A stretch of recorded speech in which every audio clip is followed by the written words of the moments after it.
મહેસાણા મહાનગરપાલિકાએ તેનું ઐતિહાસિક પ્રથમ બજેટ રજૂ કર્યું છે। મ્યુનિસિપલ કમિશનરે રજૂ કરેલા આ બજેટમાં ₹938.6 કરોડની જોગવાઈ કરવામાં આવી છે।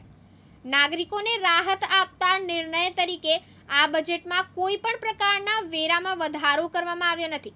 શહેરના વિકાસ માટે મહત્વપૂર્ણ નિર્ણયો લેવામાં આવ્યા છે, જેમાં 2 નવી ઝોનલ ઓફિસ બનાવવાનો સમાવેશ થાય છે।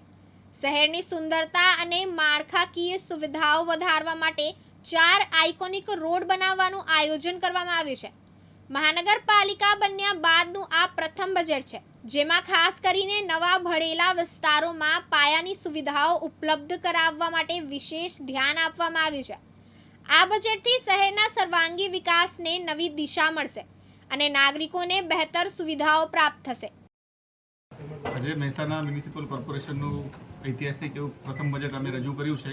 એમાં સમગ્ર મહાનગરનો કઈ રીતે વિકાસ થાય એમાં આંતરમાળખાકીય સુવિધાઓ છે, ભૌતિક સુવિધાઓ છે, તેમજ બ્યુટિફિકેશનના કામો લીધા છે। સિનિયર સિટીઝન હોય, સ્કૂલ હોય, આંગણવાડી હોય અથવા હેલ્થ સેન્ટર હોય, આપણે આ જે નવા ગામડાઓ એડ થયા છે આ ગામડાઓમાં પણ સ્ટોર્મ વોટર લાઇન, ગટર લાઇન, ડ્રેનેજ લાઇન, વોટર સપ્લાયની સ્કીમો આ બધી અમલમાં મુકાય। તેમજ સ્વચ્છતા માટે એસટીપી પ્રોસેસિંગ પ્લાન્ટ છે। આ સમગ્ર એંગલથી આ બજેટ બનાવવામાં આવેલું છે। સાહેબ, કેટલા ટકાનો વધારો ગયા વર્ષ કરતા છે અને કયા કયા વિકાસના કામો કયા વિસ્તારમાં કર્યા છે? ખાસ લગભગ 385% વધારો આ બજેટમાં આપણે કર્યું છે અને એમાં દરેક વિસ્તારનો સર્વાંગીણ વિકાસ થાય એને આપણે ધ્યાનમાં રાખેલું છે। સાહેબ, નવીન જે વિસ્તાર મહાનગરપાલિકામાં પડ્યો છે તેમાં કહી શકાય કે પાયાની સુવિધાઓનો સંપૂર્ણપણે અભાવ છે, ગટર લાઇનની પણ વ્યવસ્થા નથી, તો તેને કેવી રીતે આ બજેટમાં આવરી લેવાયું છે? ને આપણે સમગ્ર જે નવા ગામડાઓ એડ થયા છે એનો સર્વે થઈ ગયો છે। જે આપણે વોટર સપ્લાયની લાઇન, ગટર લાઇન, સ્ટોર્મ વોટરની લાઇન એનું પણ આપણું હવે ટૂંક સમયમાં ડીપીઆર તૈયાર થઈ જશે।